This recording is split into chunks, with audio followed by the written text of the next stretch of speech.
Hello there. Okay. I'm back to you, Gina. Please forgive me.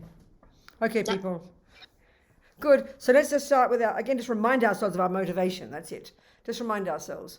We're here to listen to these teachings on this path about Tara, about the teachings that underpin Tara, that help us understand what Tara is, so we can use these practices to develop our amazing potential to be a benefit to others. Just thinking like that. All right, so what we've done is just talk a little bit. Yesterday we talked a bit briefly that's the background, the necessity to be prepared for these teachings, the three principal aspects of the path. We've got to have some semblance of understanding of renunciation, bodhicitta, and emptiness. And today we've been sort of really talking more about that in a way. We haven't actually directly talked about Tara, but we've discussed the different kind of the different parts of the teachings. And we got into the last hour or so, wasn't it? We got into the teaching about what the Buddha is and how there are different manifestations of Buddha, and then and the role of the Buddha in the human form for us. The Buddha, in other words, the role of the teacher. And as I said, that would have been exactly the same at the time of the Buddha, exactly the same. Shakyamuni Buddha is a human being. He looked like a human being. So technically, a human being is not a Buddha. That's the point.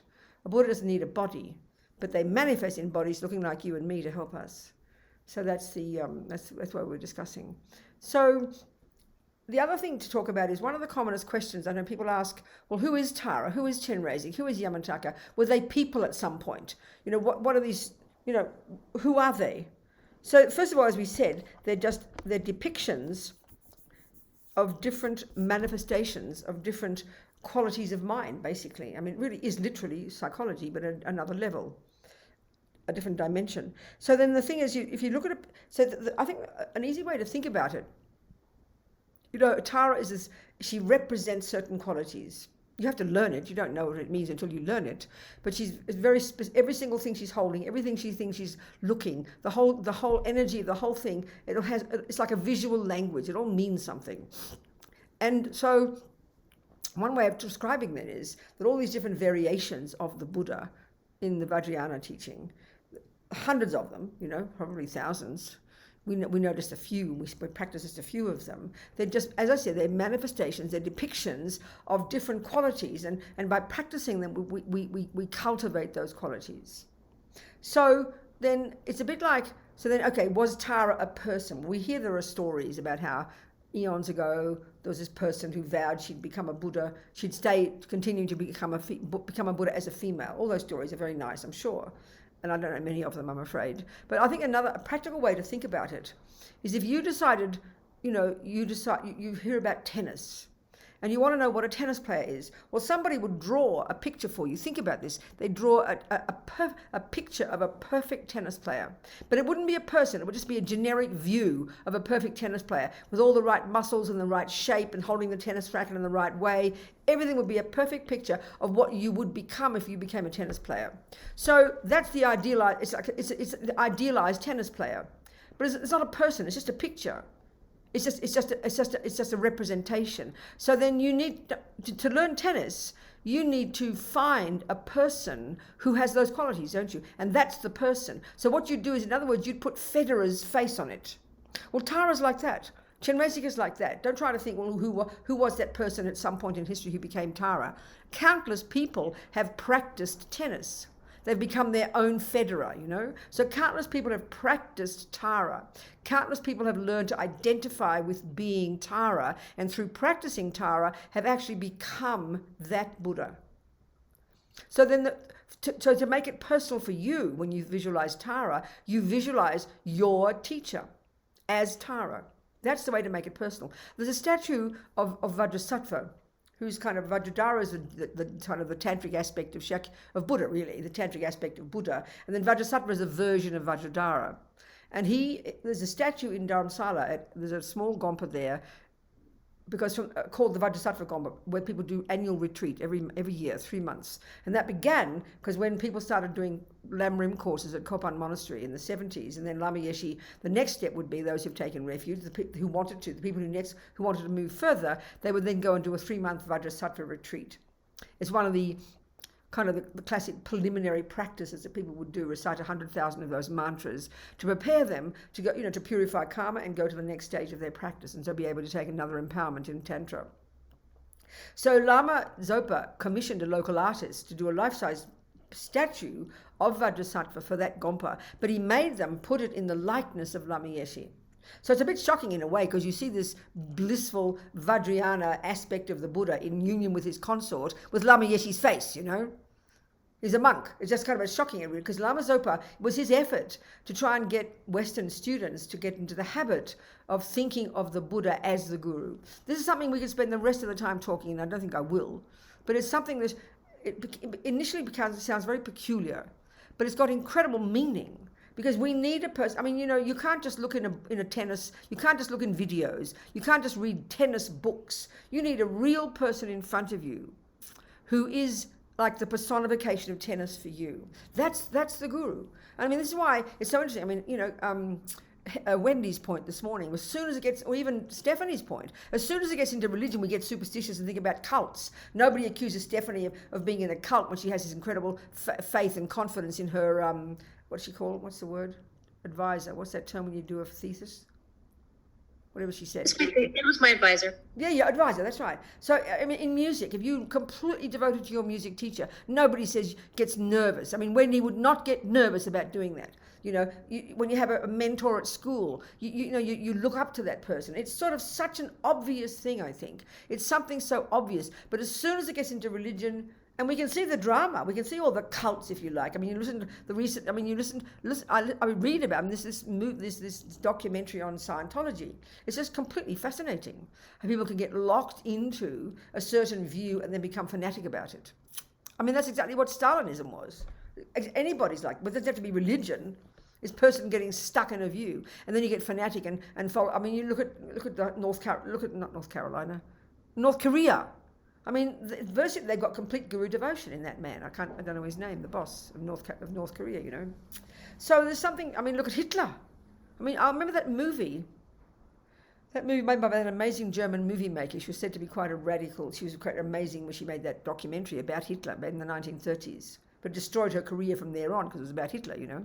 She was a brilliant filmmaker. It was exactly fanaticism, exactly complete, what you'd call guru devotion gone wrong. Complete fanatic, total devotion to this maniac, you know.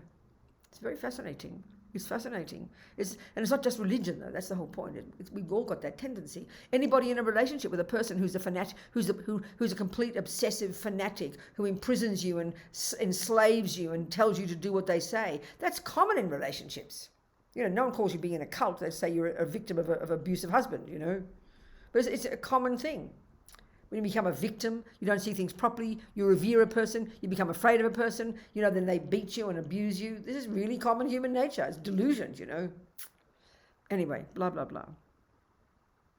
So Tara, yeah, all these Sambhogakaya aspects of the Buddha, all these enjoyment bodies, these subtle light bodies in the Vajrayana and the Bodhisattva style, looking totally gorgeous, you know.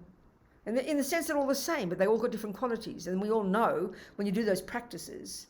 So how is it then? So then, what does it mean you become that Buddha? I mean, there's this amazing holy being I mention often, Geshe Lama Kontrog, one of Lama Yeshe's close friends from Serajay Monastery in the 40s and 50s, and they both escaped in 59.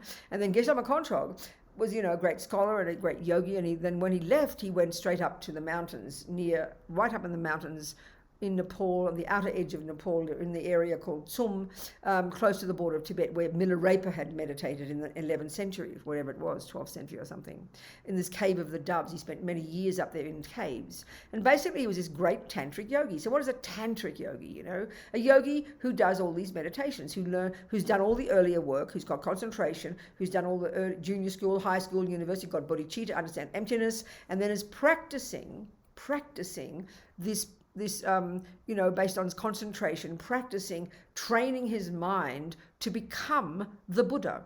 Quite literally, that's what they're doing for years and years in these meditation retreats. Not just blissing out, being sort of self-centered. They're full-time working at the subtle level of concentration, working on identifying themselves with the Buddha. So his practice was Vajrayogini. She's this gorgeous, naked red lady, depicted as a gorgeous, naked red lady, and she's the Amitabha family, and she is the manifestation of purified attachment energy. So that in Tantra, the quality, the Buddhas are not only just manifestations of love and compassion and kindness and this and that, they're also manifestations of the purified aspects of the delusions, So the 5 Buddha families, for example, which is really, if you have, all the 5 Buddha families, all the Buddhas fit into those 5. And each of those is a manifestation of one of the purified delusions. So Amitabha, for example, is the manifestation of purified attachment. So all the Buddhas like Tara, Chen, Vajrayogini, they're all in that family. And they've all got these different connections. And it's all just psychology. Like I said, it's a really elaborate map of the mind, So he practiced being Vajrayogini. Well, there he was, this grumpy old grandfather. When he eventually came to Kopan, people had no idea who this grumpy old monk was. He looked like really rough and ready. He'd been living naked in the caves in 6 foot of snow in the winter in a small cave with no front on the cave, no food, no sleep, no clothing, because he had this is all the tantric practices, complete control over the subtler energies, mental and physical. So he was able to be in deep meditation for days and weeks and months on end. So what's he doing then? It sounds so abstract to us. He's at a subtle level of his mind, practicing purifying the delusions from the mind on the basis of doing these practices. And so he became a Buddha and he became Vajrayogini. What you see is a grumpy old grandfather. But what he became was the Buddha. And if you've got clairvoyance, you'd see him as that Buddha. So then you use all these different Buddhas in your practices, and if you want to develop compassion, you practice Chen. If you want to develop wisdom, you practice Manjushri. If you want to develop confidence and success and power, you practice Tara. If you want all the different qualities, we need all of them. But in the end, often in your life, you choose one that's your main one. They call that your yidam. You choose your main practice, and that's the one you emphasize most. So of course, all this is esoteric. We don't learn this in school, Don't learn this in Christianity either. There's nothing like this. And as Lama Yesi says, Tantra is highly, highly technical, And it's all about completely transforming your mind at a subtler level, removing the delusions and transforming your mind into the mind of a Buddha, the one that you identify with,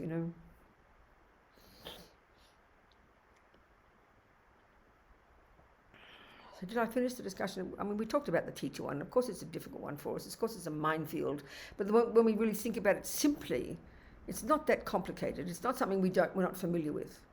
We all need someone to turn to. We all need someone to look up to. We all need to learn something from somebody who's done it before. And before you leap in and spend all your money on that particular person, then you check up to see if they're valid. And then the more you open your mind to them, the more you see them as their qualities, the more you will gain those qualities yourself, So I talked a bit about devotion. It's something very simple, I think, we understand it in our daily life.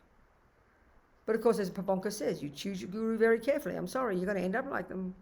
So it's really the onus is on us. So important.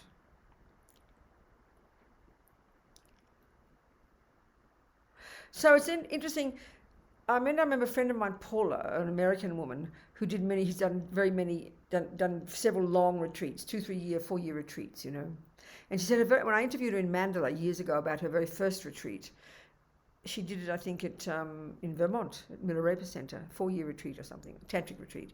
Said she was really looking forward to meditating during her retreat, meditating on the Lam Rim to help her to get tantric realizations. And at the end of the retreat, she said actually what she realized was that by doing the tantric retreat, it helped her get Lam Rim realizations. Because in the end, whatever method you use, whether it's doing a prostration, whether it's visualizing yourself as the Buddha, whether it's doing a prayer, whether it's concentrating your mind, in the end, the qualities you're going to accomplish will be the qualities that are expressed in the path to enlightenment.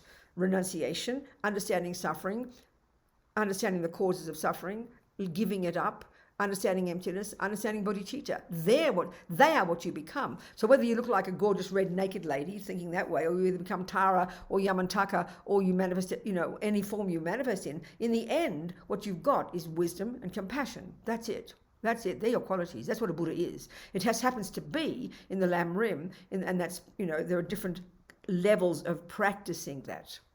And it happens to be the Vajrayana one is said to be at the most advanced level and is the quickest. It's the quickest, that's all. But in the end, you're accomplishing wisdom, you're seeing reality as it is, and you're accomplishing this incredible bodhicitta, this unbelievable, spontaneous aspiration to be of benefit to others based on incredible compassion, So I think maybe it's a good idea we just do the Tara practice again. We did a little bit yesterday. And I mean, the way we're doing it is just very short. It's just very simple. No prayers, no Sanskrit, no Tibetan, just simply trying to get the idea of this, of identifying with this end result. So why don't we'll just do the meditation. And it's a very simple variation. It's a very simple version of the meditation.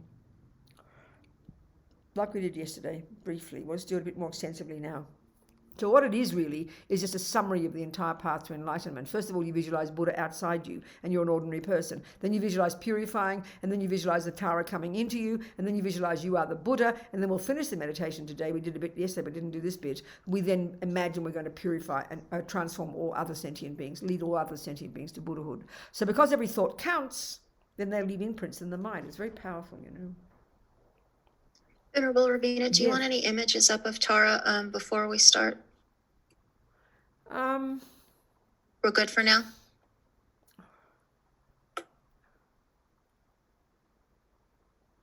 No, just leave it alone. Let's leave it there. Leave it, Jen. Thank you very much. Very kind, Gina. You'll use our mind. We'll just do our best. So we just try and think of it as a very natural thing. We spend all our days using our mind, don't we? We spend all our days using our creative imagination, half the time thinking about attachment or anger, and sometimes about virtuous things. How marvelous. Here we're training our mind just to use that same facility that we have to visualize the Buddha and visualize this little scenario of us becoming the Buddha and then us benefiting sentient beings. And because everything stays in the mind, nothing goes astray, then we're sowing very powerful seeds just to accomplish exactly this,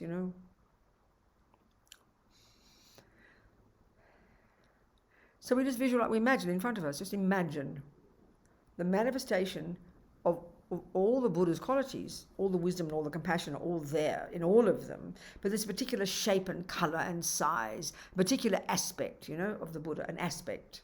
So this particular one, like we're talking, she represents this capacity for, you've got to have compassion to want to benefit others, that's Chen. You've got to have wisdom to know how, that's Manjushri, or these are typical versions, And then but the third one is you've got to have the power, the ability to do it. This is like action energy, and Tara is one of the manifestations of this one. And we think of our lives, we need this badly. We need to act, we need to do things, we need to cut through the fears.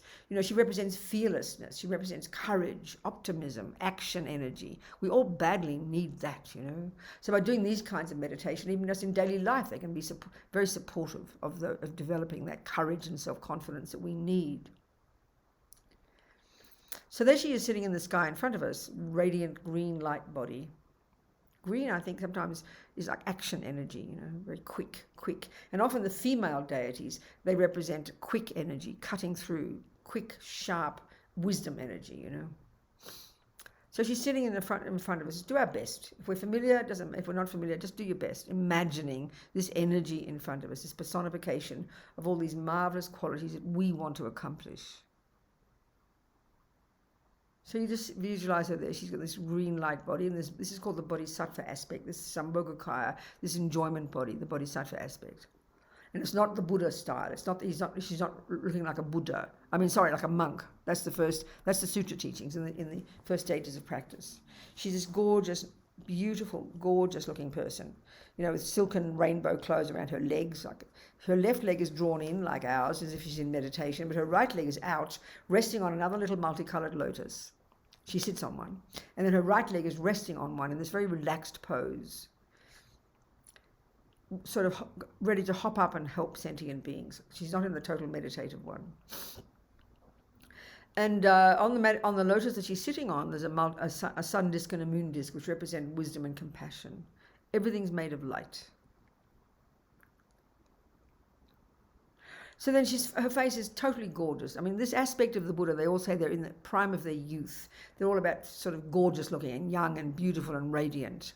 And the whole energy here, we'll discuss all this later too, about attachment energy, how we transform it. But her energy is meant to energize us. So when you're looking at the Shakyamuni Buddha, he's a manifestation of subdued body, speech and mind. It's to settle us down. It's junior school and high school practice. Here, based on bodhicitta and emptiness, is to energize us and to lift our view of ourself. So as the Lamas say, they talk about this kind of practice is bringing the end result into the present. It's like you're visualizing that ideal tennis player that you want to become. You're imagining becoming that tennis player. That's called positive thinking. It's very powerful psychologically. It's very uplifting. Because every quality in Tara is in us. We've got all those qualities and we're trying to activate them. So her face is radiant, so beautiful. And if you can, imagine that your Lama's mind, whoever you feel close to, whichever teachers you feel close to, choose one. And you think, even if you don't know any, you just know the Dalai Lama, think of it as his mind manifesting, like he's like dressing up as Tara for your benefit. Whoever your teacher is, that's the point. You see this generic picture of Federer as tennis player in a picture, but you put Federer's face on it, it becomes real for you, it becomes personal. Like that statue of Vajrasattva, Lama Yeshe's face on it. So you put, imagine it's your Lama. Male or female, doesn't matter, because the mind is not male or female. Your teacher manifesting as Tara to show you what you can become. She's got gorgeous red mouth. You see in her eyes. Sometimes you see the eyes of some of the Buddhas. They're like Shakyamuni Buddha. His eyes are half closed, which is kind of more like a peaceful, meditative aspect. Well, Tara's a more wide open. She's action energy. And like all the bodhisattvas, her hair is partially held up in a top knot. This 5-pointed crown like a tiara in the front of her head. And you can imagine all the rest of her hair down her back. Everything's crystal clear, so precise, so radiant. She's got her upper part of her body, really her breasts. She's got nothing on her upper part. She's got these gorgeous looking breasts, very beautiful. Everything's gorgeous. But there's sometimes these slight sort of shawls, you see it on her shoulders. Her right hand is on her right knee, with her palm up, pointing upwards, and that's sort of showing this very open gesture, mudra. And she's holding it between her thumb and ring finger, the stem of a blue upala flower, like a blue lotus, that blooms at her right ear. And her left hand, the fingers are pointing up at her heart, and the mudra of, I always forget, the 3 jewels or something, I think, I can't remember. And the thumb and the ring finger holding the stem of another blue upala flower that blooms at her left ear.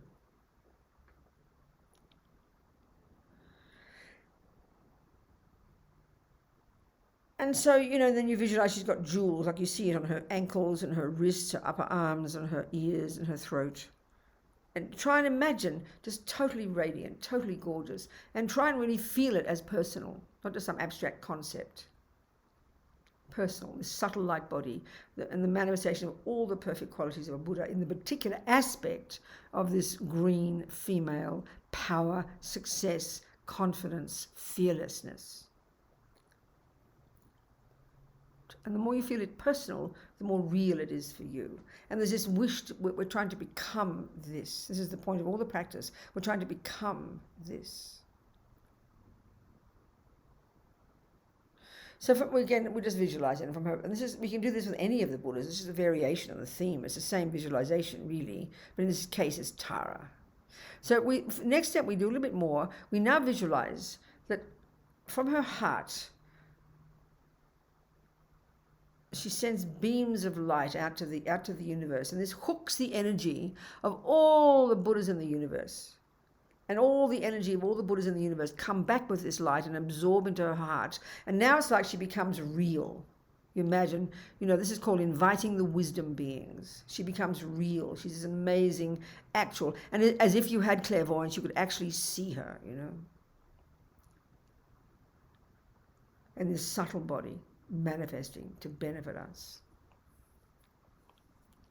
So now she very compassionately sends from her brow radiant beams of white light that enter our brow and completely fill us, every atom of our body. And what it does is purify, first of all the misery of this body, the heaviness and the sickness and the difficulties of this body, like carrying around a lump of lead sometimes. But particularly what it does is purify all the imprints in our mind of all the actions we've ever done since beginningless time, with our bodies to harm sentient beings. So, of course, this is all the karmic seeds that haven't yet ripened. So what does that mean? The harm we've done with our bodies to other sentient beings are going to ripen, 1, as a type of lower realm rebirth, 2, as tendencies to keep doing those actions, killing, stealing, whatever, 3, those actions happening to us, and even 4, an environmental result where the very physical world itself harms us. So killing, for example, ripens 1, as a lower realm rebirth. We don't have that one now. 2, as a tendency to kill. We might have that, but we've got the seeds of it in the past. 3, as an experience of happening to us. We die young or we get killed. Or 4, of the environmental result where we have allergies and the body's always getting sick and difficulties, and peanuts will harm you, and the air's polluted and the water's polluted. All of this kind of suffering we have just in this human realm, they, from the environmental result, and here, the things happening to us from harming with our bodies. Totally imagine all this light pouring into us, totally purifying all those causes, all those karmic seeds, all those seeds we've planted from having done those actions in the past, if you can imagine that. But especially having done them as animals. I mean, animals are such a suffering realm of existence. They live in utter terror the whole time, in pursuit, in just to try and protect their lives. They're getting killed or they're killing. Nightmarish lives. The suffering is unbelievable. So as an animal, we spend our lives killing. So all those seeds have gone in. They're all in our mind, waiting to ripen as our suffering. Who wants suffering? Not me. So imagine they're annihilated. All these trillions of karmic seeds. Imagine this. Totally purified. Full of this radiant white light. How amazing.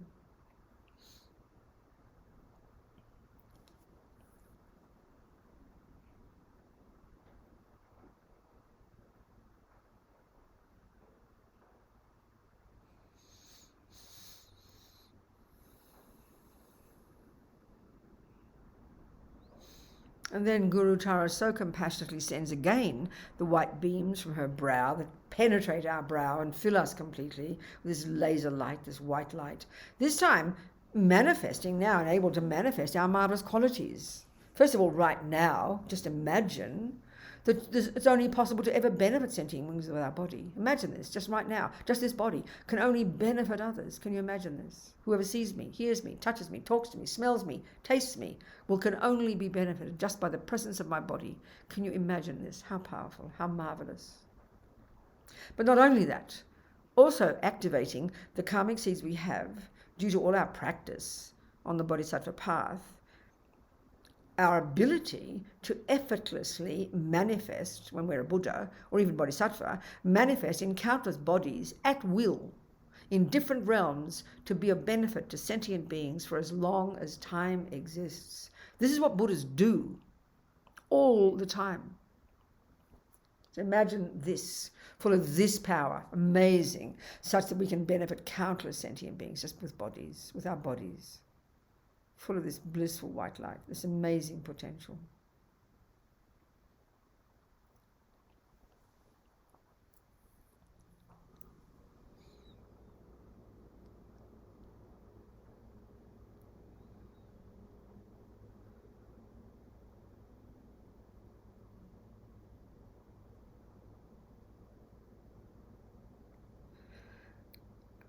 So now Lama Tara, so compassionately, Guru Tara, she then now sends from her throat radiant beams of red light that penetrate our throat and fill us completely and purify first all the nonsense of our speech. Even just think of now in our life, the speech that isn't true, the rabbiting on about nothing speech, all the speculating, not technically lying, but sort of meaning well, but not knowing what we're talking about, misleading people. All the actual lies, all the abusive language we use, some of us do that. And especially, we all love to do this one, is talk bad things about people behind their backs.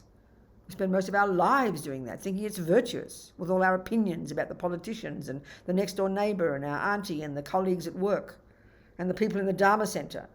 We love to criticise people behind their backs. Feel so safe.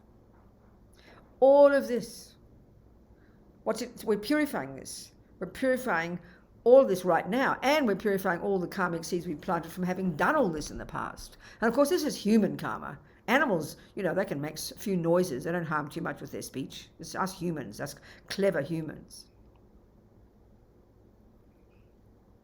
So all the negative actions we do have the same 4 results. They have the result of a lower realm rebirth. They have the result of keep doing the action. They have the result of that happening to you, and they have the environmental result.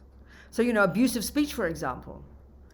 You continue to be abusive. You just can't help but be rude with your mouth. The second one, called experiences similar to the cause, is where even if you're speaking nicely, because of past abusive language, people think you're being abusive. That's really common.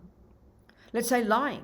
You're telling the truth now, but people think you're lying. That's from past lying. Or people lie to you. The experience similar to the cause is what happens to us, how we're seen and treated by others. And the main cause of those are not what we do now, but are from seeds planted in the past. That's why we get so injured and horrified because somebody at work doesn't believe us, and we're telling the truth. We're shocked that they're not believing us.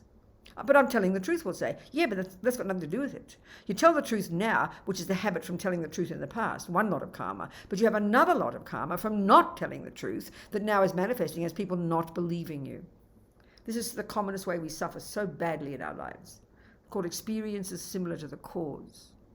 And then even the environmental result. The result of abusive language is you get born in an environment when literally nothing grows. Every action has any of these 4 results. So forget about the lower realms if we can't conceptualize that, but we know we don't like not being believed. We know we don't like being abused. We know we don't want to get killed. We know we don't want to be sick. We know we don't want to have ugly environments. Every single one of these experiences is the fruit of our actions. So you don't learn this in Vajrayana, you learn that in junior school.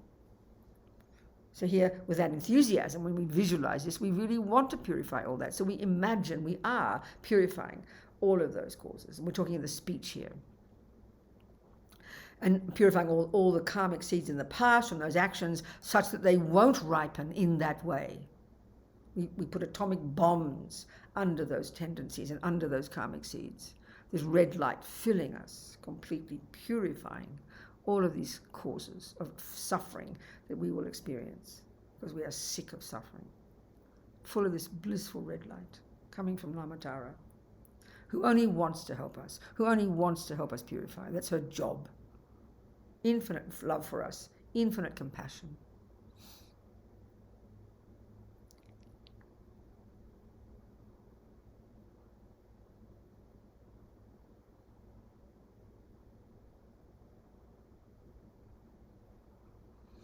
Again, Guru Tara so compassionately sends the red beams from her throat that enter our throat and fill us. Now this time, with what? With all our potential. Now the delusions have gone.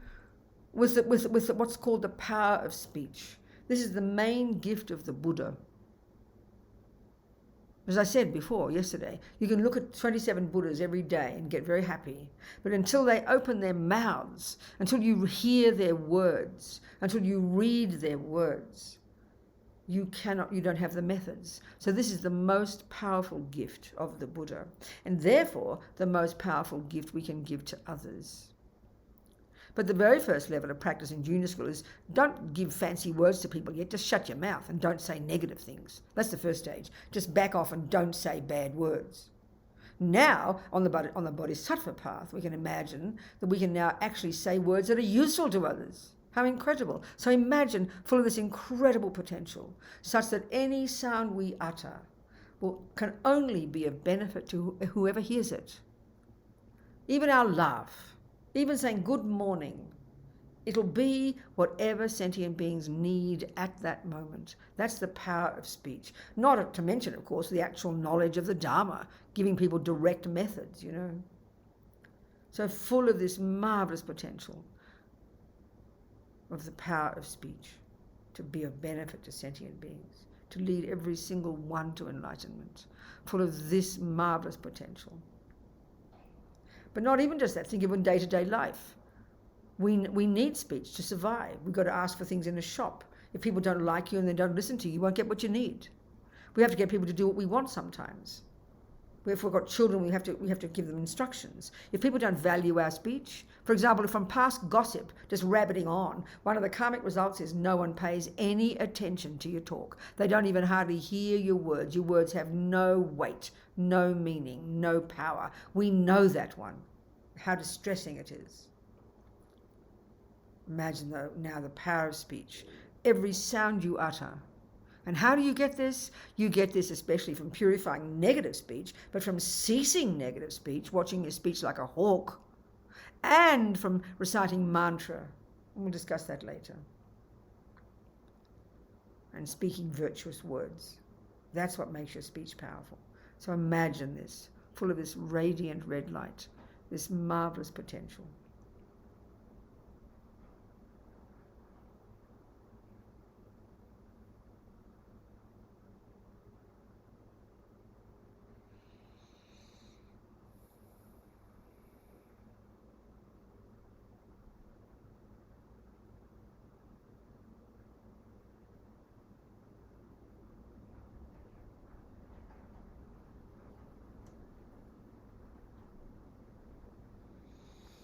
So now Guru Tara so compassionately sends from her heart chakra, in the center of her chest, radiant beams of blue like the sky, that penetrate our heart and enter into us and fill us completely.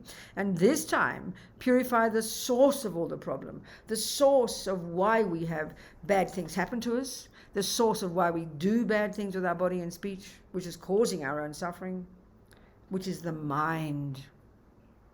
And specifically the delusions, the ego grasping, the root delusion that clings to the self-existent solid me, which manifests as fundamentalism and ignorance and narrow-mindedness and things set in stone and rooted in fear. It is rooted in fear.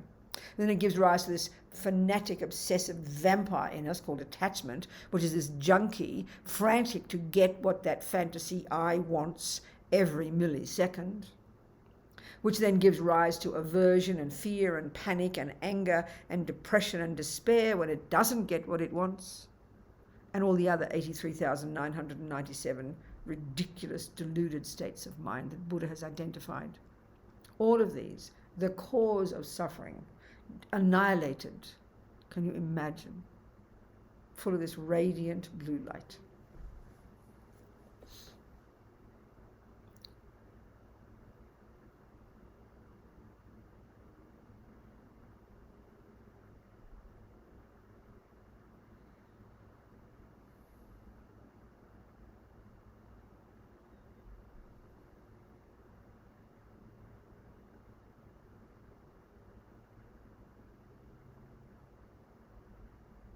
And now Guru Tara so compassionately again sends the blue light, this time doing what? But activating our potential. Now the delusions have gone.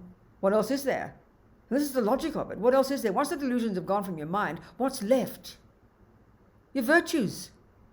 The Buddha's fundamental point is that delusions are adventitious. They're not at the core of our being, and that's why they can be removed. And the entirety of the Buddhist path is exactly this job of gradually eventually removing every atom of the negative states of mind. That's all. That's all. And then what's left is by activating the positive states of mind that are at the core of our being, that do define us and are fully developed in the mind of a Buddha. So imagine exactly that. Here, though, the first level of it is we've now achieved liberation. We've cut the root of ego grasping and then activated wisdom that sees reality as it is. We've achieved our own liberation from suffering. But of course, that also means you've got love and compassion and kindness and generosity there. They're not there. They're there. Of course they are. So you imagine your mind completely blissful, free of suffering, fear. Unbelievable. Radiant blue light filling you. Your natural potential.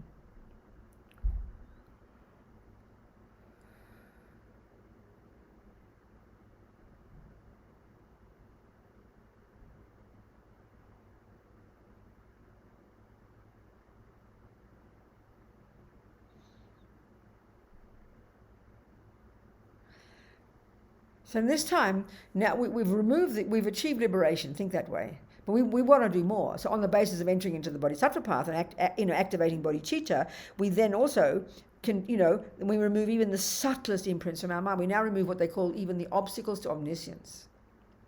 The subtlest imprints in the mind, which is generated, energized, we're done, the job is done by all these levels of bodhicitta, amazing bodhicitta.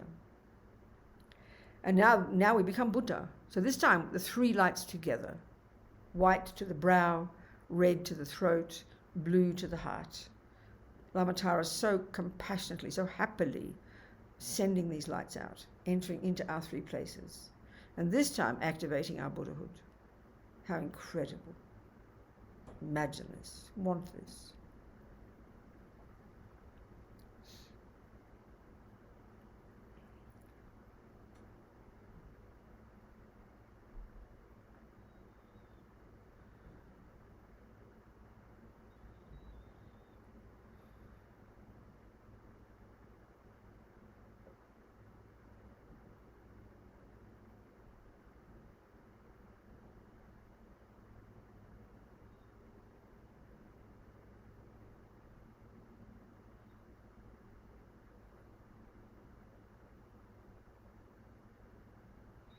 So now we imagine the lotus that Lama Tara is sitting on just dissolves up into her body, and the little lotus that her right leg is resting on, that dissolves up into her body as well. Just dissolve into light.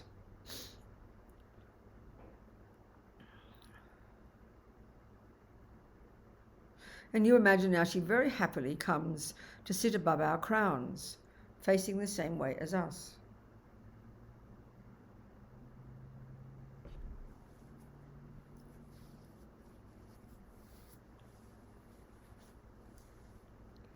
So now you imagine, from her delight, her wish to become, to merge with the energy of our body, speech, and mind, she very happily dissolves into green light, enters through our crown.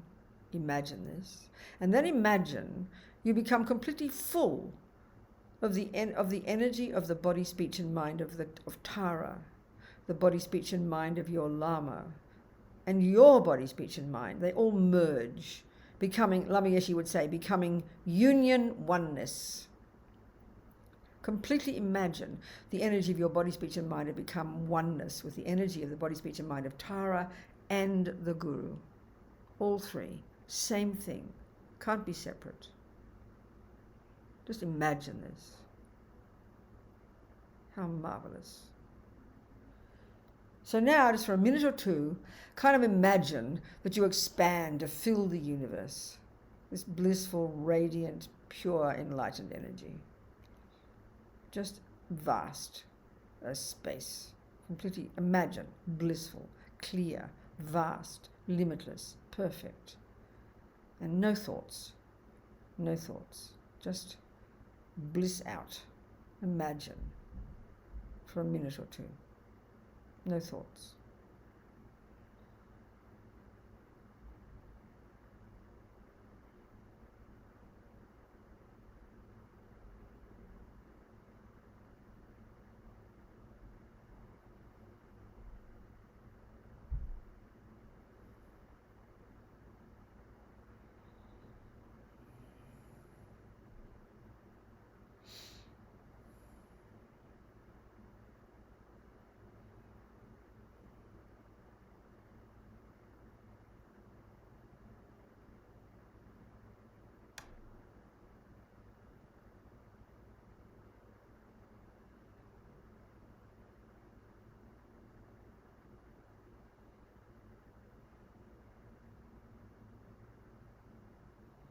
So now you think, why am I a Buddha? Why have I worked so hard for all these countless lives to become a Buddha?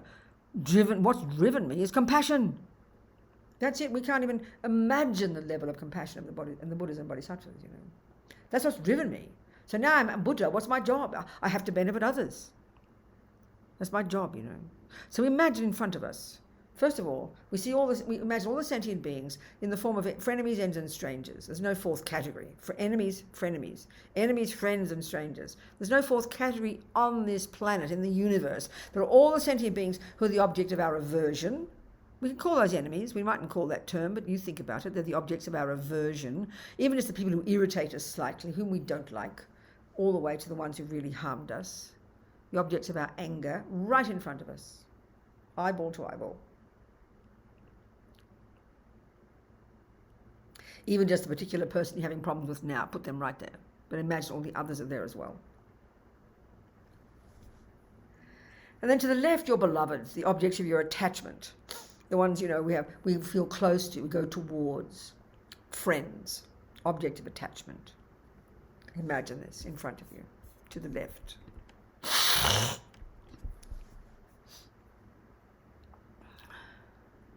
And then to the right, and everywhere else, all the strangers. And who are they? They're the objects of our indifference, our uncaring.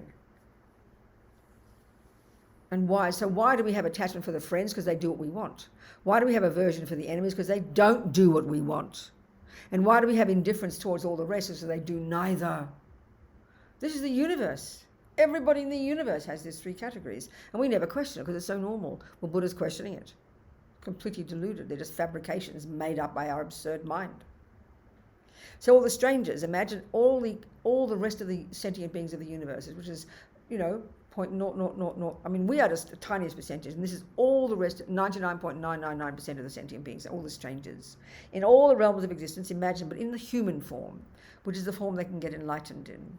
To the right in front of you, and then as far as I can see in the horizon in front of you, above you, to the left, the right, and behind you, and below you.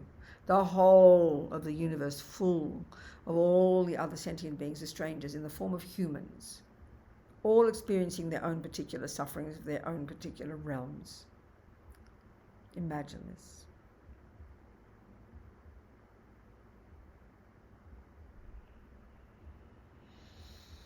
So now think, first of all, they're equal to each other in wishing to be happy and not suffer, but they're also equal to me. There's not a fraction of difference between us. Right now we see this massive difference because of our own absurd delusions. But in reality, there's no difference. In reality, they all want to be happy, don't want to suffer, and all, crucially, possess Buddha nature. We'll talk about that later. They all possess Buddha nature. All possess naturally, in their own mind, the potential to free it of the delusions and grow the goodness. That's Buddha's amazing, outrageous finding.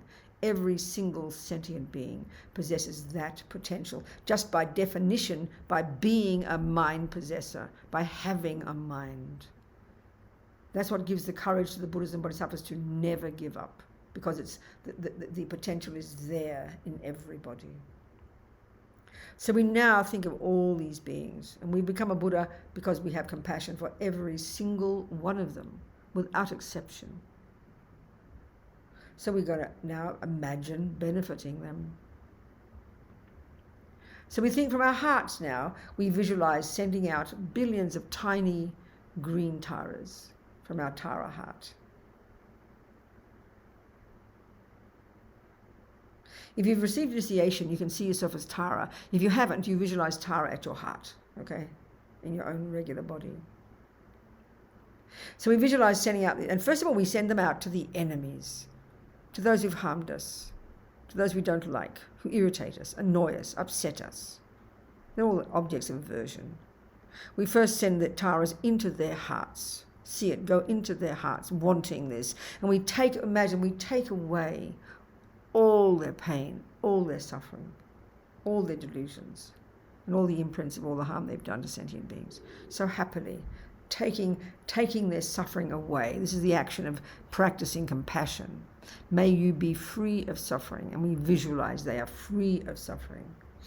And as we're visualizing the billions of taras going into the hearts of all the enemies, we say the mantra a few times, visualizing as we say the mantra, the light going, the sound going out from the mantra, blessing all these beings. Om Tare, Tu Tare, Ture Svaha. Om Tare, Tu Tare, Ture Svaha. Om Tare, Tu Tare, Ture Svaha.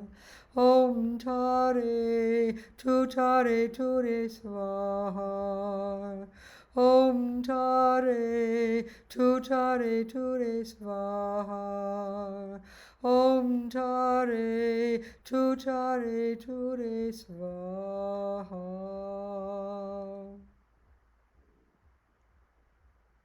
Imagine they're all just the enemies, free of their suffering. Amazing. And all the karmic seeds of their past harming, gone, purified.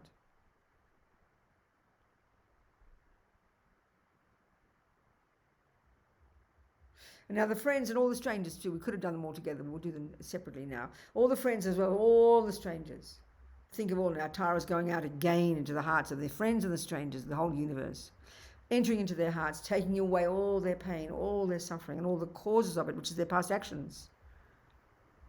Purifying completely, wanting this for each one of them. The Tara is going into them, taking away their pain, taking away their suffering, and removing the causes of their suffering, all their past actions. Every single being in the universe. Om Tare Tutare Ture Svaha. Om Tare Tutare Ture Svaha. Om Tare Tutare Ture Svaha. Om Tare Tutare Ture Svaha. Om Tare Tutare Ture Svaha. Om Tare Tutare Ture Svaha.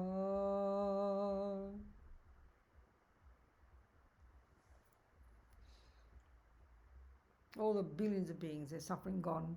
How amazing.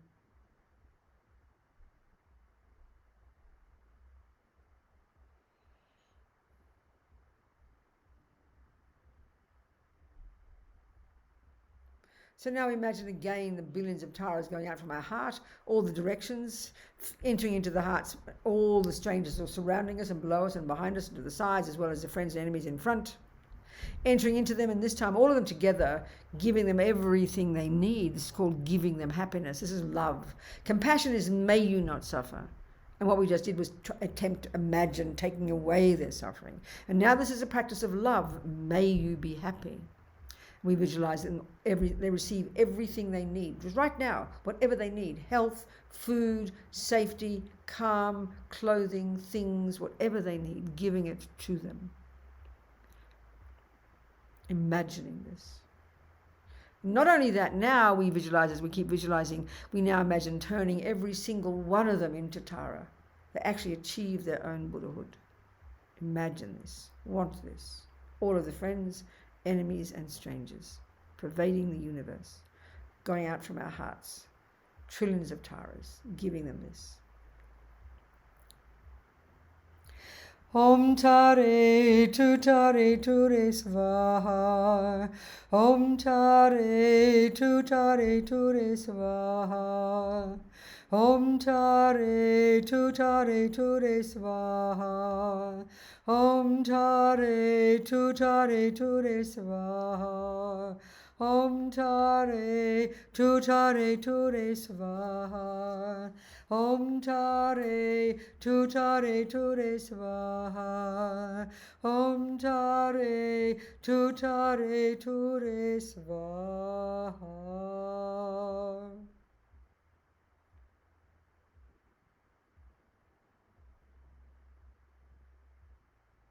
All become Buddha. How amazing.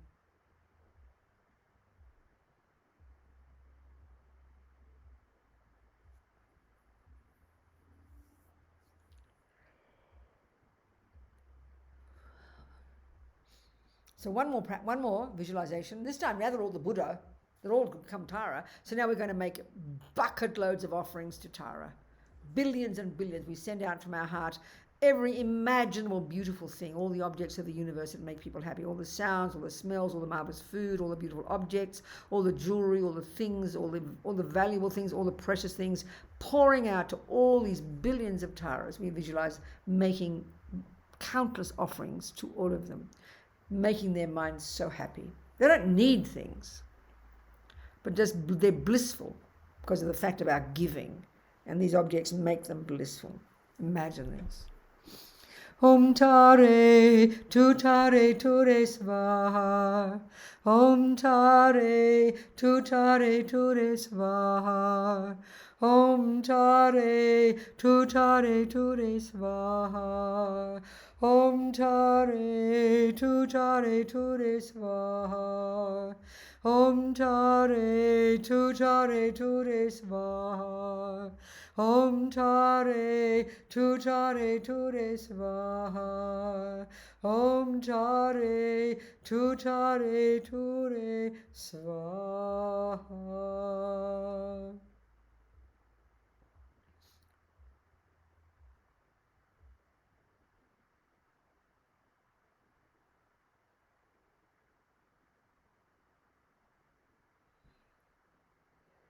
So now you imagine all these taras from all the directions all dissolve into green light and absorb into us, enhancing even more brilliantly our marvelous Buddha nature.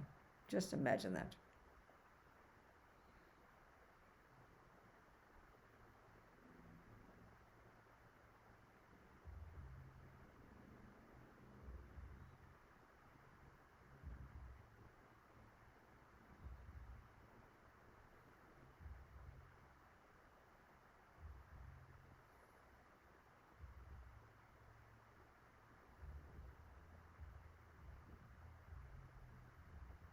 And then relax. That's it.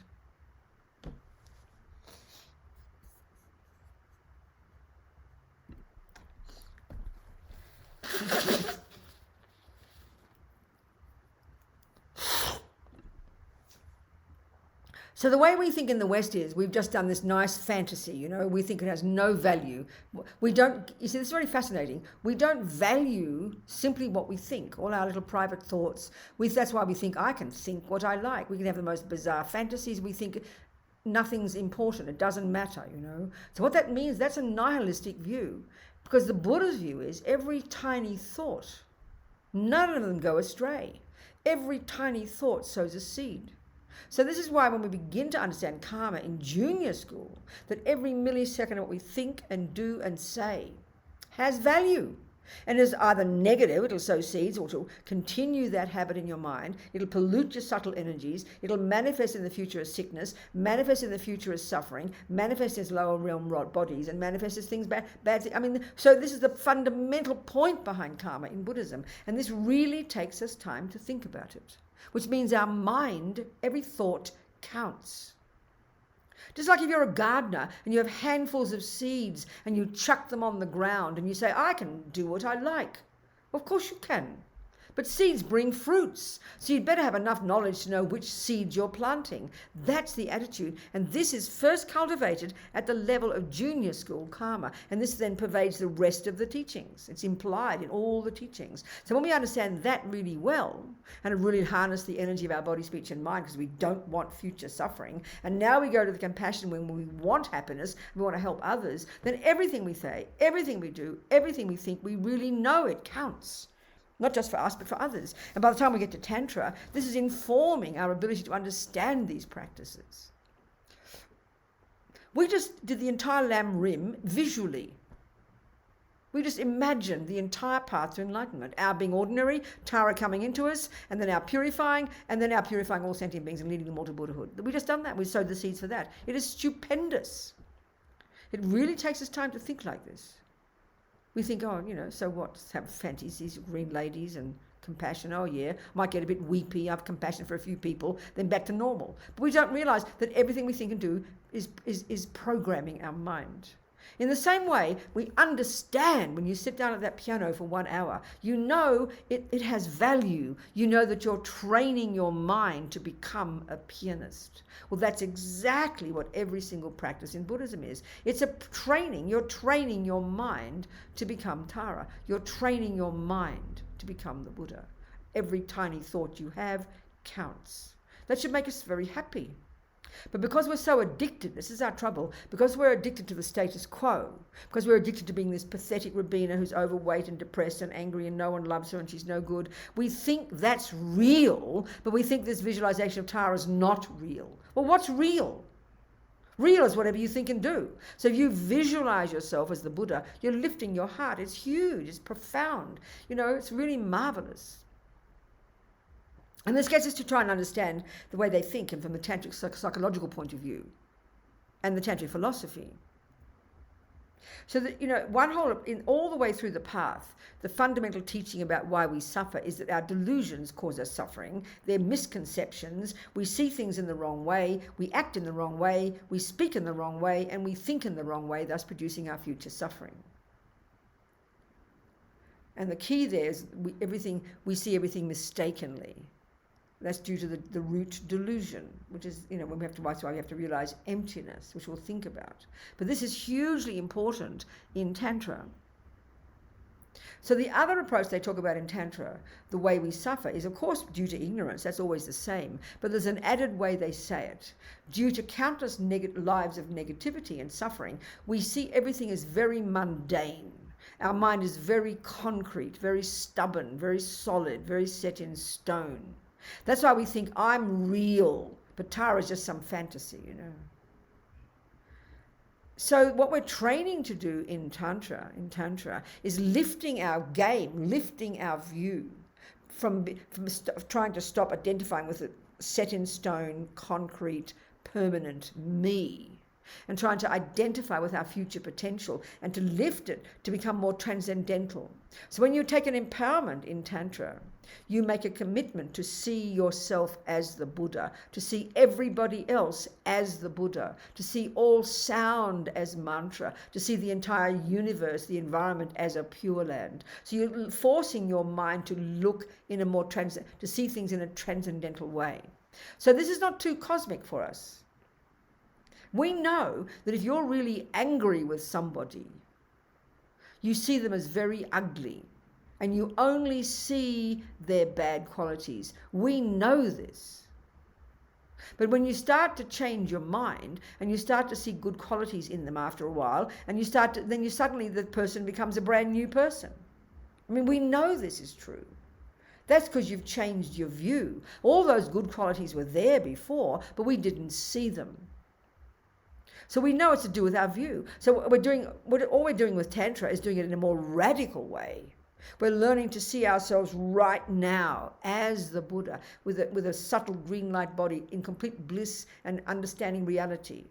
So we're bringing our mind to this, we're causing our mind to go to a marvelous view and training ourselves to see the world in this way, to hear the world in this way, to see the environment in this way. It's an incredibly powerful practice, the result of which is that it will become that. The mind makes things. We create the universe, It's not sitting out there from its own side. It's not set in stone as this way or that. Our mind creates the way things are. So we've created an unhappy, depressed, self-piteous person. We can create Buddha because our mind does it. And that's why also purification, often we feel like when we're doing that before, visualizing all the negative karma purified, we're a bit cynical. We go, come on, I'm still bad. What do you mean purifying it all? But as Lama Yeshe said, when we do the four opponent powers every day in our practice at the end of the day, using the Bodhisattva practice, he said it's the power, we create negativity with our mind. So we purify it by creating positivity with our mind. The mind is what does it. And as Lama Zopa says, this sounds very strange to us. When you do the purification practice, the more strongly you have confidence that you are purifying, that is what purifies. But if we have this stubborn view, I'm a bad person, what's the point of visualizing that I'm purified? I'm still a bad person. That's how we feel. That's how we feel about other people. I see this in the prison system, working with people in prison who, yes, indeed, did kill somebody. Many people in prison kill people. Yeah, I know many people who kill people. But people who've got this vindictive view, they don't care how much they've purified. They don't care how much good they've done in prison for the last 40 years. They're still bad because of that action they did 32 years ago, That's the concrete view we have, and everything is set in stone, and that is the function of ego grasping, the root delusion, and it is the nightmare of the wrong views. It's this powerful concrete set in stone, and then there's no way in the universe you can even change 1 inch with that view. You only create negativity. . 。 . 。 . . . . . . . . . . . . . . . . . . . . . . . . . . . . . . . . . . . . . . . . . . . . . . . . . . . . .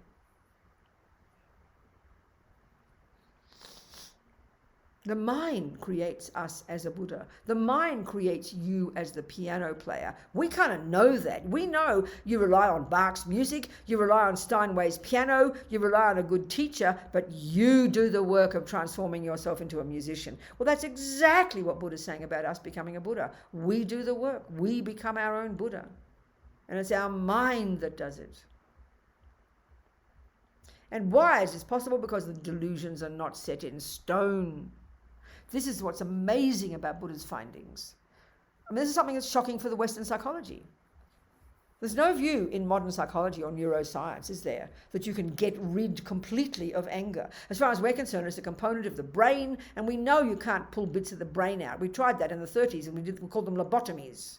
And we turn people into vegetables. So we can't imagine, there's no view in our materialist mind about how you can fundamentally change your mind, rid the mind of delusions utterly and completely, and develop to perfection the goodness. This is like demented. I mean, when you first hear this, I remember a woman recently in a course first heard it, she almost laughed, and I understand. It just sounds hilarious to think, try and imagine a person who doesn't have any fear, any delusions, any anger, any attachment. We can't. When we hear about the Dalai Lama, we can imagine maybe him, maybe, but all we can see is what we see. But we can see, for 60 years, he's never given up, has he? He's never given up on trying to get the freedom for Tibetans, not to mention the rest of the world. No matter how bad things are, he never gives up. So at least we can see that.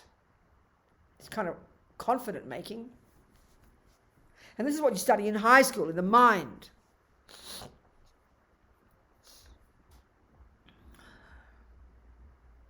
Any questions, you people? At 3:15 in San Francisco. Any questions? Yes, Maxine, talk to me. I was wondering, for those of us who don't have a teacher that we've identified yet, I mean, I have teachers. That's right. So do I use any one of those teachers, or can I put my mother there? Or... Oh, I see. Okay, I understand. Yes, good question.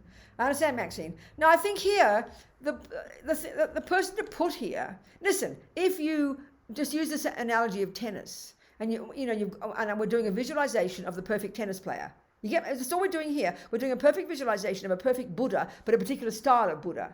And it's not personal. We just got that picture, like an image, an idealized version. We'll do that with a tennis player. So you could put your mother there, but better to put a tennis player's face there, isn't it? Because they're the person you're trying to become. So one of your teachers, you mightn't have decided that is my main teacher, and you request them to please be your teacher. You mightn't have done that yet. But if you have many teachers and you like them, you feel close, they've moved your heart, you're the boss of that. You decide. So whoever you like there, who is your tennis player, put their face there. You get my point? That makes sense? Thank you. Okay. Yeah. Thanks, Maxine. What else, people? Any other questions about anything? No questions in there, Gina? No, we don't have anybody lined up. Okay, so why don't we talk about... Yes, okay, Wendy, darling. Talk to me. Yes, honey. You mentioned that all these different aspects, like Amitabha was purified attachment and Chen. What is Mahakala? Mahakala just means literally great black one, and it's a wrathful manifestation of Chen Rezig, a wrathful manifestation of compassion. He's short and fat and dark, and if you met him in human form, he'd be very scary. But he's a manifest. It's like the guy who ran over the lady's garden with his horse. He would have looked really mean and ugly, but he was actually completely got compassion. But he manifested an angry aspect so he could grab this woman by her throat, by the scruff of her neck, to lead her to enlightenment. So like your mum, it's like tough love, like your mummy when she gets angry with you. You think she's so horrible, but it's completely, if she's a good mummy, completely coming from compassion. So Mahakala is one of the many aspects of purified, of wrathful compassion. Do you understand? Yes, okay. I do. Okay, good. Someone else? Okay, let's talk about, okay, go, Catherine. Go, honey. I'm full of questions. Good, darling. I'm happy. I like it. Go on. I'm trying to understand. Okay, so you say Vajra Yogini is an aspect of purified attachment. Yeah. So I'm trying to understand what what does that mean? Is it Okay. that she kind of takes advantage of people's attachment to the, like a bait and switch kind of a thing? Okay, or- I'll tell you, darling. I'll tell you what it means. Okay, I'll do my best to tell you. Okay. This is really the essence of the tantric approach. The unique characteristic of the tantric psychological and philosophical presentation of the universe is that the greatest practitioners can utilize delusions as medicine. It's the best way to put it, as we hear all the lamas talk this way. So let's use the analogy, and I'll explain why. But I'll try and explain big picture why as much as I can. So listen, if we look at our bodies, if we take the bigger picture in Buddhism of all the different realms of existence, this is a big picture, Buddha's view of the universe. There are countless sentient beings, and we're all experiencing different kinds of suffering, or levels of suffering and levels of happiness within samsara, as he calls it. And what being in samsara means is you're either being born life after life in the different realms, circling around from the hells to the animals to the humans and back again, blah, blah, because you're locked, but more specifically, because you're caught up in the delusion. So you're in samsara if you're caught up in delusions, in ego grasping that believes in the intrinsic me, and the attachment to get what that me wants, and the anger and aversion that gets upset when it doesn't get what it wants, and all the other rubbish. That's being in samsara. So Buddha talks about it in different realms of reality, and there's one lot kind of called the desire realm. This is the background to this question. The desire realm. Desire is another word for attachment. So attachment is this it's an energy that drives us all, that over exaggerates the deliciousness of things, and that believes that when we get that thing or that person or that event, we'll get happy. It's the method we use to get happy in our lives. And Buddha's saying it's a subtler level of suffering. I think we talked about this. I'm sure we did. Maybe another center. I can't remember. I never know where I say these things, so this is my same background wherever I talk, so I can't tell what place I've said it in, so I get completely confused, Anyway, never mind. So being in samsara there means where the main energy that is the energy behind this realm, by definition, the word, it's an attachment realm. So look at this body of ours. It's got 5 senses, right? That's all we know. The animals have it, we have it, we've got 5 senses. So where have these come from? Well, this is the big picture in Buddhism. If we can try and imagine before this planet even, there were human states of mind. There were animal states of mind. There were states of mind. And so desire is the driving force in all of them. Attachment is the one that drives it. So eons of practicing attachment, we've literally created the cause to be born in a body made by attachment. What do you think is created? It's like karmic evolution of got 5 holes that demand feeding. So then we're living in an environment that is the 5 sense objects. That's it. We have collectively created that, or individually, think of your individual. You've created that from lifetimes and lifetimes of attachment. Before even this human realm, if we had a human mind, our mind was more subtle. We had no gross delusions. They were still there, but they were latent. We didn't have gross bodies. We had subtle light bodies. I know this is all science fiction for us, but if minds are beginningless, and we know this planet has definitely got a beginning, so what do you think we were before? The mind had a different level of reality, different existence.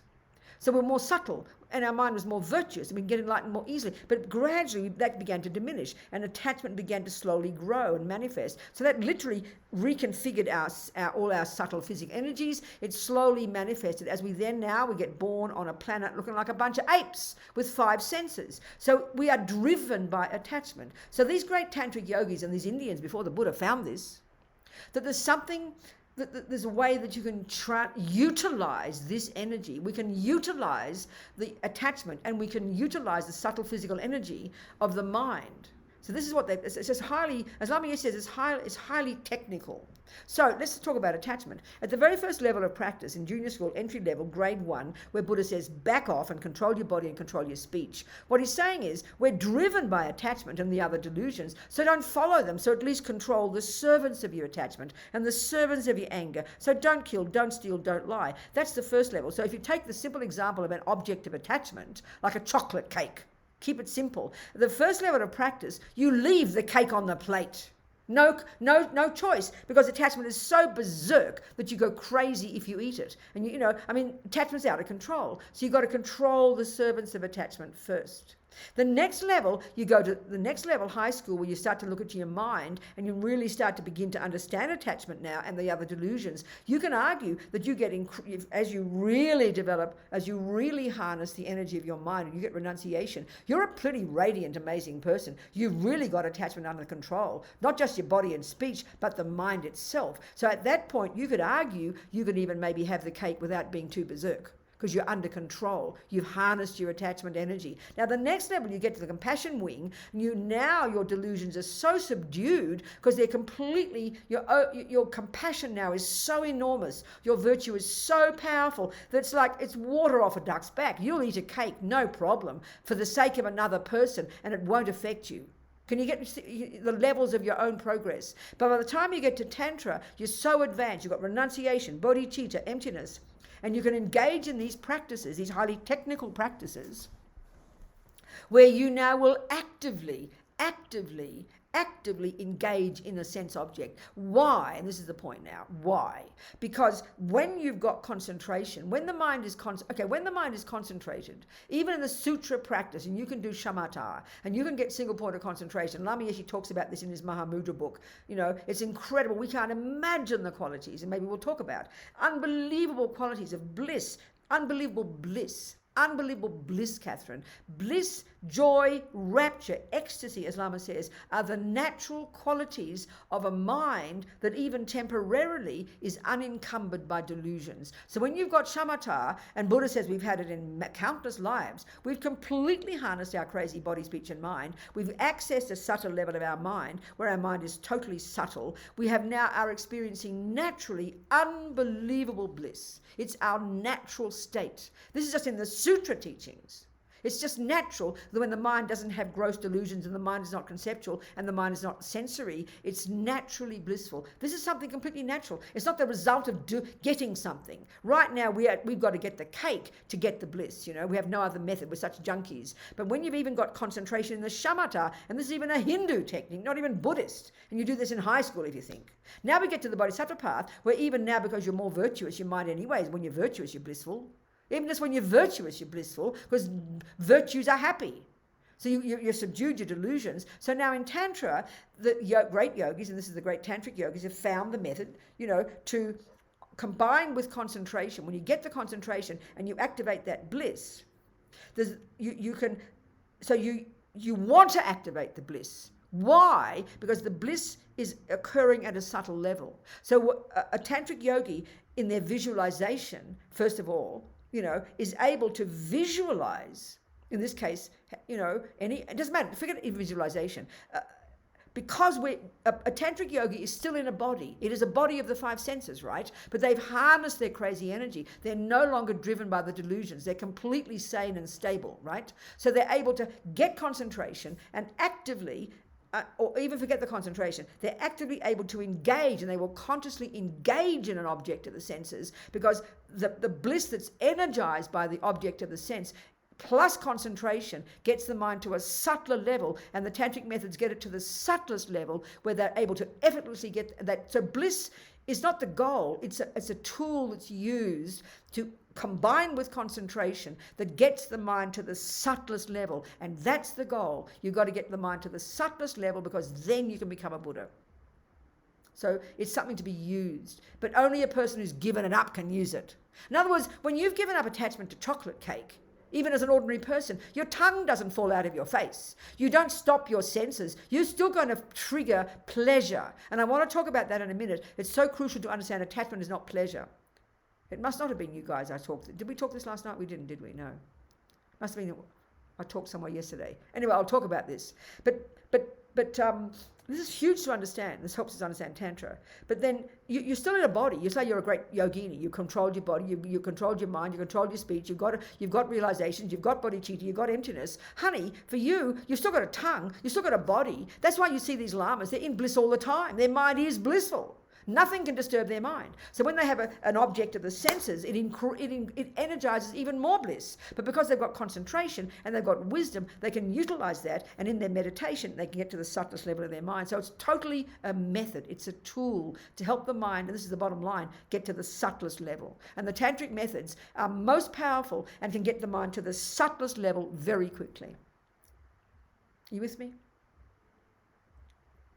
So in an ordinary sense, though, you can even argue, you can use anger. I mean, a bodhisattva, like I said before to Wendy, you can see how you can use anger. If you're a really good parent, you will have tough love. You will say, no, I told you to do this. You go to your room, and you're really coming from compassion. We know that's possible. Well, that's using anger on the bodhisattva path to get the tantric one. Do you understand? A little bit? Makes sense? Okay, good. So, what else, people? What other questions? Any questions were there? We did get a question in the chat and also a request for a bio break, I'll say politely. A what? A break. Oh, A of course, bio yes. break. No, we do need it. Yeah, no, that's right. An hour and a half. Okay, what do you want? 15 minutes? Sure. Gina? Do you want to take a question first? Do you want to take break first? No, we'll have a question after. 15 minutes. We'll come Okay. back in 15 minutes, okay?